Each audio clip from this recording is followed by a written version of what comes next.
There we go. Ready? Yeah. Welcome, Grace, to the Body Victory Diaries. Hi. So I wanted to invite you to, so basically the whole thing is to talk to different wellness practitioners. I obviously have my way of doing things with people, but it's really interesting to hear other people's opinions and what you're doing, especially at the moment, to help clients. So I just wanted to ask you a little bit about your approach to fitness, as you are a personal trainer working with people one-to-one, and why you called your brand Enhance as well. Okay. Yeah. So I feel like it was an unconscious kind of way that led me into personal training through the dance that both of us did, and the stigma behind the kind of industry of how it's all about what you look like, to the point where you could turn up at an audition and it'd be like, oh, you don't have blonde hair, bye. And it was like, what? But then also just the amount of people that I just trained with who had really terrible relationships with their body. Like some people that I'd look at and they're stood in front of a mirror going, oh my God, I don't look great. And you're like, what? You're stunning. Like you don't need to lose weight, you know? And it just really baffled me, like, because I wasn't brought up in that kind of way. I didn't go to like ballet school or anything like that. And kind of coming from Wales in a farming background, you kind of didn't really have that kind of, I performed, but it was all kind of self-taught stuff. So I didn't really have that kind of like experience of being in a dance studio in mirrors with like loads of other people that were really self-conscious. So that was something that stuck with me, and I think is still now something that I kind of is the driving force that why I do this, because it's not just in the dance world, you realize it's everybody, you know, every single female that I've trained, you know, whether or not they'll tell you, or whether or not they're even aware of it, they have some kind of issue. Everyone's got their worst bit or their best bit, and I kind of like just wanted to change that. So I think the hardest thing is that people don't even realize that it's like yeah, totally, like they don't even question the way they think about themselves. They think, oh, this is just how I should feel about my body. Yeah, that's just how it is, you know. They think that we're just women and that's just what we're. Yeah. We have, you know, you have the kind of concept of, you know, guys that are, oh, I'm a bum guy, and it's like, great, so now we all need to have good bums because guys say that that's what we should have, like, that's what happens. But I think when I first became a PT, it was just the start of when this kind of strength training kind of vibe came in, and I really enjoyed it because I was kind of, my body type is built for like power and strength, and I was always quite good at sprinting and speed sort of situations, so I was really, it came quite naturally to me. But then of course it became very popular, and then that's what kind of built my business before Enhance, and allowed me to have quite a successful, you know, personal training business on my own, is because it was just loads of women that wanted to learn how to be strong. And such a great, like, empowering thing to do, and it was great because it meant that I very easily built a business doing something that I was really passionate about. So I was very lucky in that situation. But then, you know, you kind of get people that come to you with that kind of, oh, I want to lose a bit here, I want to make my bum bigger, I want to do this, and you know, you ask them all these questions that are from like an aesthetic point of view, but my goal is always to make them say that when they say, oh, when we do our reviews, when they stop thinking about what their body looks like and they stop commenting on that, you know, when they go, oh, do you know what, I just feel so much better, or like how it feels to be inside their body rather than they feel strong, and that's got, well, little to do with then, you know, they've probably trimmed down a little bit so they feel a bit more confident, but just the feeling of strength. And you know, people that go on holiday for say 3 weeks or something, they come back and they're like, oh, I just feel so weak. And I feel that, you know, I've had times where I can't train if I've been ill or whatnot, and or you have to take a bit of time off for whatever reason. And I just feel so weak, and it affects me in so many different aspects of my life, not just training and what I look like. It just kind of just feels so lethargic and down, really, when I'm not training and don't feel strong. And I totally think that everyone that's been to train with me for like the strength basis has been someone that would say exactly the same thing. And you know, my goal is for people to say, like you say, oh, I feel like this, or I feel more confident, or even one of my clients never wore shorts. She would never ever wear shorts, and within 6 months, this is bearing in mind she hadn't worn shorts for like since she was a kid, and this is like 30 years later. And what came up into the gym, sunny day, and she was wearing shorts, and I could have cried. I was just like, what? She's like, I've never, ever, ever liked my legs. But she said, there's nothing particularly changed with my legs. She goes, I just don't care anymore. And it's like you have more respect for your body. You view it in a different way when you realize how much it can do, as opposed to just the way it looks from an exterior. I think it's very healing in that sense. And that's obviously why I wanted to be a trainer at Enhance, is because of your approach to training. I totally agree with it.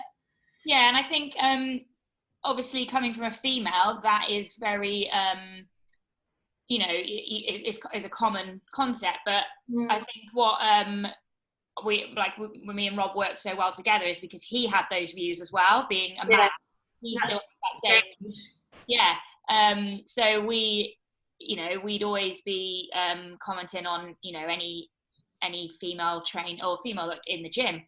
Who was the gym we used to work in beforehand, you know, just trying to, you know, applaud them for coming in on their own and going straight to the squat rack. We were like, yes, go on you know, that's brilliant.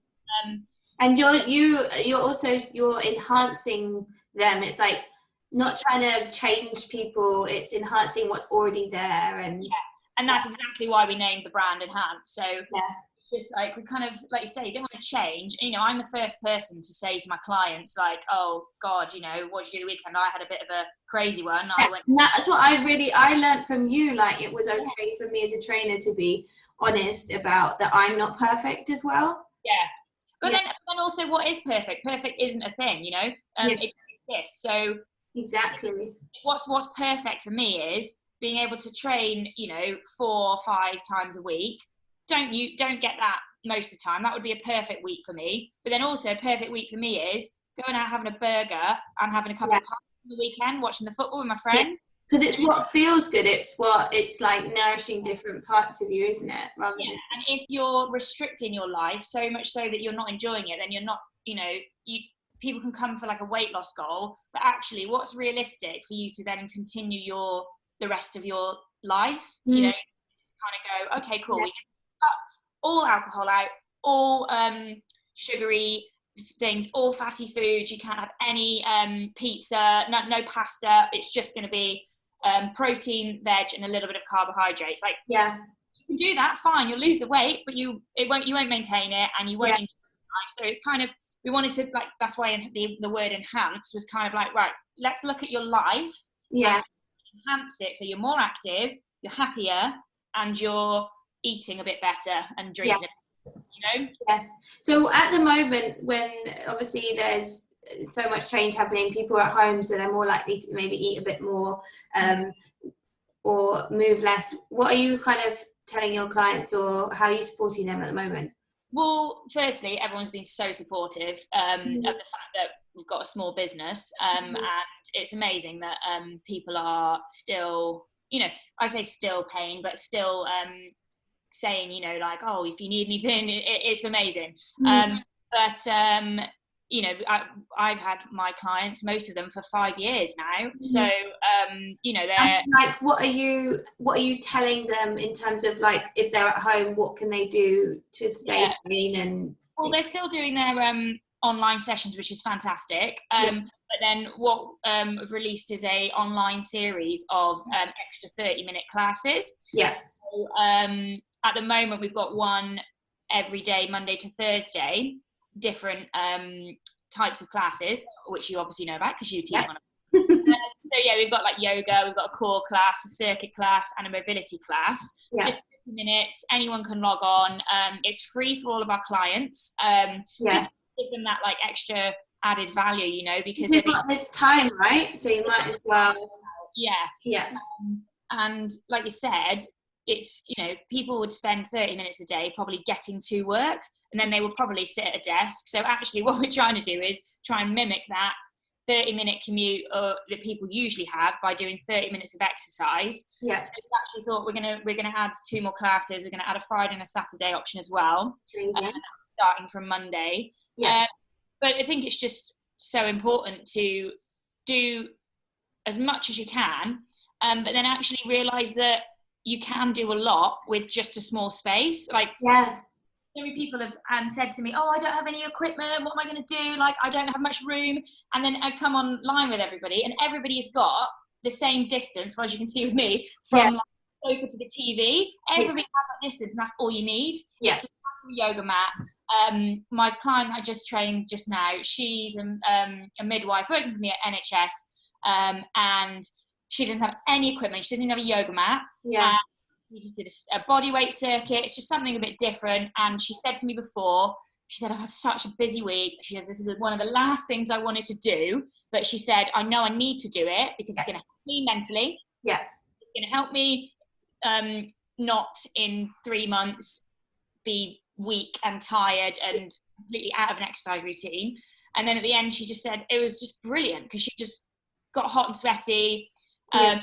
That her mood changed, and she was like, this is exactly why I'm paying you to do this, you know. And it's great that we can still give that service over the internet, because it's so important. So I guess, like, because some people, if they're in their house at the moment, they would be like, we create obstacles, don't we? And this is like when you first talk to someone, when you have a consultation, you say, well, like, what are the obstacles? Because we have little rules in our heads of like, oh, I can't do this because I don't have any equipment, and then you don't do it. So basically with the online sessions, you're showing people like, you can literally do this in your house, and it's going to be worth your time. It's kind of, well, it's that same thing as like why personal training is so successful. It's that not like 99.9% of the time, the reason that personal training is successful is because people have arrived and they're there. You could do, it doesn't matter what the exercises are.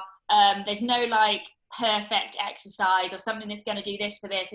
It's just turning up. Yeah. And being able to still have those appointments online is the thing that's just going to keep people exercising, you know? Yeah, definitely. I feel like these, I did think about doing, let's say, these 30-minute videos, but filming them and then just sending them out. But people won't do it, will they? People don't do it. They want to be held accountable. Yeah. And the fact that actually we can hold people even more accountable now, because people, their life, their days change, you know.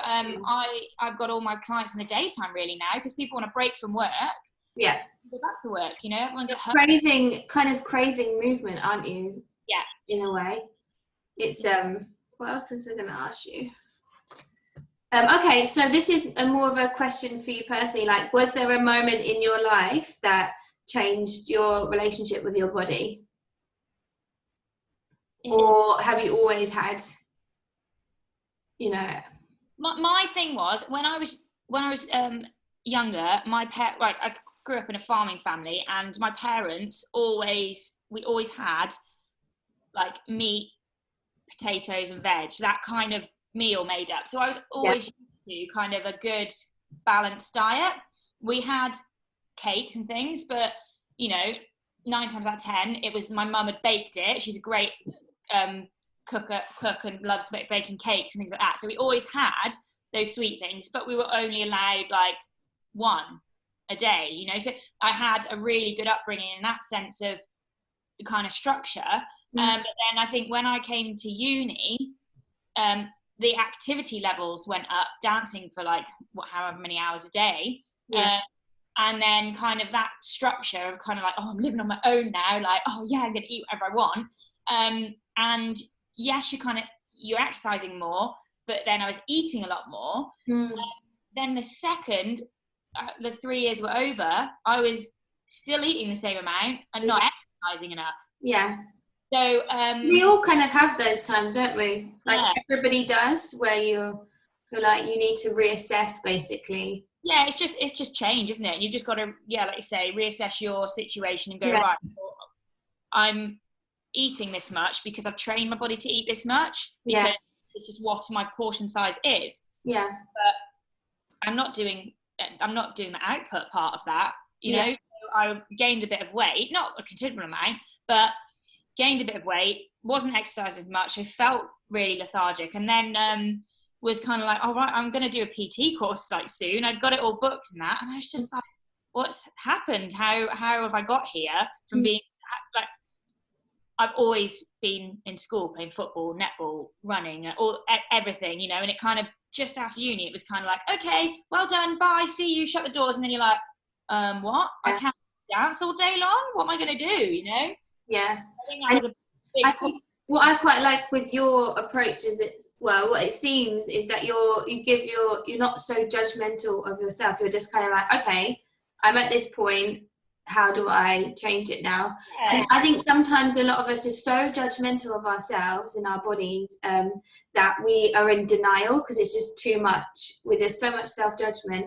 Then we don't do anything because we just can't face it. But actually, if you're just like, okay, this is where I am, you know, not exercise, what can I do now? Just taking it one day at a time, basically. Exactly. And it's annoyingly an easy fix. Doing it isn't the easy fix, but like I've said to a few of my clients, they'll usually around the holiday season, they go on holiday, they eat too much, or Christmas as well. That's a great time. Everyone overindulges. And then they come back in January and they're like, oh my God, I feel sluggish, I feel like this, I feel like that. And I'm like, it's cool. You're not eating the same amounts that you were eating in December in January. So just go back. That's why it's helpful to come to someone like you, because you're just like, not judging you, not like, oh, you've been really bad. You're just like, okay, cool. Yeah. Fine. And also I'm like, yeah, so I ate stuff at, you know, I ate loads at Christmas as well. And I won't ever say to people, right, over Christmas, make sure, you know, you don't, I see a lot of that online, of other trainers and other gyms and stuff, making sure, you know, at Christmas, don't eat that, don't eat this, like, because of my clients are so used to having, I hope I've trained them to just have a balanced diet. They don't, yes, they can have, you know, more of the foods that are called naughty, but that annoys me because food isn't naughty, it's just food, everything is food. Just things that are high calorie, that's what people mean by naughty. But things are high calorie, you know, they're not going to be eating to so much excess that in 2 weeks of eating at Christmas, it's going to mean that they're going to put on like 3 stone, you know. It's not going to be that bad. Like, people get so stressed about it, when I'm just like, you're with your family, you get all these amazing foods at Christmas. If you can be active, if you can go out for walks with your family, amazing. That's what you want to try and prioritize. But don't go, oh, I can't have that mince pie because that's going to ruin my thing. Have a mince pie, you know. Because you focus a lot on how does it make me feel. So you might notice that, well, actually, I don't feel like a mince pie right now. It's not that naughty, it's just I don't feel like it. Or am I just eating it because it's there? Or do I really want a mince pie because I love mince pies, you know? How many times can we say mince pie? Don't know. Mince pie. How many can I eat? That's the question. And I suppose then when people come, if they do pig out, this is what I found. I realise I don't feel good now, so I do really want to exercise. Yeah. So, and I think when you're in a balanced diet and you're in like a regular exercise routine, you notice those things way sooner than anybody else does. So I think that keeps you on track as well. Yeah. But then my clients know that in that situation, like let's talk about Christmas again. Like, if you have those, say, 2 weeks of just overindulging, they come back in January and they're like, oh, what am I going to do? And it's like, hold up, you've just got to go back to how you were eating before those 2 weeks. Yeah. Like I said, it's not hard. It's not a difficult equation to work out. Yeah. And people do it, you know, people do it without realizing, you know. Yeah. Yes, you've got to think, okay, I don't need that snack, that extra bit, you know, there's leftover chocolates from Christmas and those sorts of things. And you know, I think we definitely buy and give food and cakes and stuff like that too much. It is excess. I feel like those presents in general are quite excessive. So I think it is hard for some people, but if you have somebody there constantly saying, like, supporting you and saying it's fine, like, that's where having the one-to-one sessions every week is like you get to check in and go, you know, I'm always like, right, how's your week been? What have you done? Have you got rid of that, you know, last tin of Quality Streets? Like, let's put that to one side now. You don't need that now. That's something that you don't have to eat every day for breakfast. You know, but conversations, because, you know, you don't, you know, just having that conversation with a fitness professional just puts it kind of into perspective, I think. You know? Yeah, definitely, because you obviously know what you're talking about. So is there kind of a piece of advice or something, like an exercise that you would recommend to people to do at home that was going to make them feel really good and just get the ball rolling, something simple? Like I said before, there's no exercise that's gonna make the rest, like, make a massive difference. I think the fact of the matter is just doing it is the case. So I think if you like yoga, if you like HIIT training, you know, burpees, but if you just like gentle exercise, do some squats, be consistent, I guess, with it is the most important.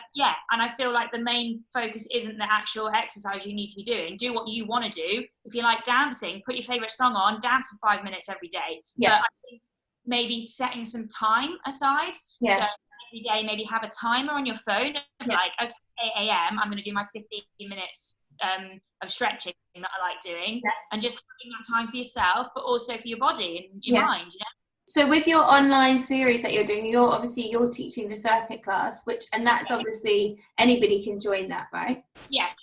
So as I said before, it's free for all of our clients, but anybody else that wants to join in, it is £15 a week.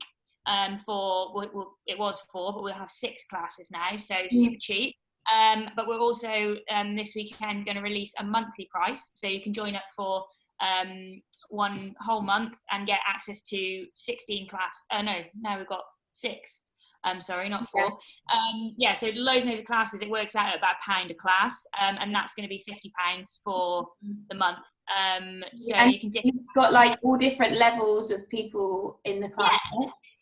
The classes are for all abilities. So like I've got with my clients who are in their second trimester. So I had a few of them go, oh, can I do that class? Can I do that? And it's great for everybody, as long as you just pop a little message to the trainer so they know. You know, we had the circuit class, which is probably one of the most intense ones out of all of them. And I had one woman in her like late 60s in it, and then like somebody else brought their 14-year-old daughter along, you know. And you know, I gave in my circuit class, because it was the more intense of the group of classes that we've got on, I gave 2 levels, so a level 1 or a level 2. So every exercise had an easier and a harder option. Whereas I presume with your yoga, it's accessible for everybody, and you know, you don't need to give those kind of those 2 levels. It's all accessible to all ages, all levels. Everyone can get something out of it, basically. And you're not going to just shout at people, are you? You're just no, never shout at people. I'm just like, come on guys, you can do it.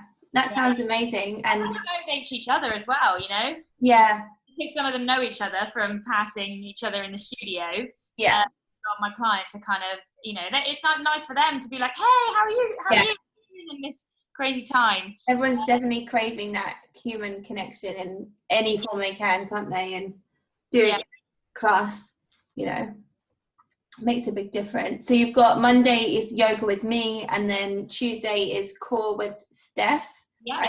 And then Wednesday is the circuits with you, and then Thursday is mobility with Rob, and then what else? Friday is what? So Friday, I'm going to be doing a stretching class, probably in the mornings. Haven't had the time yet. Yeah. I thought it would be nice to do like a morning stretch. Yeah. And then on a Saturday, Rob is going to be doing something a little bit more energetic. Yeah. Kind of like a step class, just getting everyone's heart rate up. Bit of a, a bit of something to just kind of get everyone hot and sweaty at the weekend. Yeah. And hopefully, people can get their kids involved with that as well, because it's going to be, you don't need any equipment for any of these classes. So yeah, this is definitely just the perfect opportunity to reset and to do the things that you wanted to do, like start moving more. And it's obviously a sign from Mother Nature, I think, for us to definitely take better care of ourselves. So this is, we should make that opportunity. Thank you so much for talking to me. You're very welcome. And I'll put all the links below for the online series, and if you want to work with Grace or even just get in touch about a consultation, the information will be there below. Amazing. Thank you. Thank you.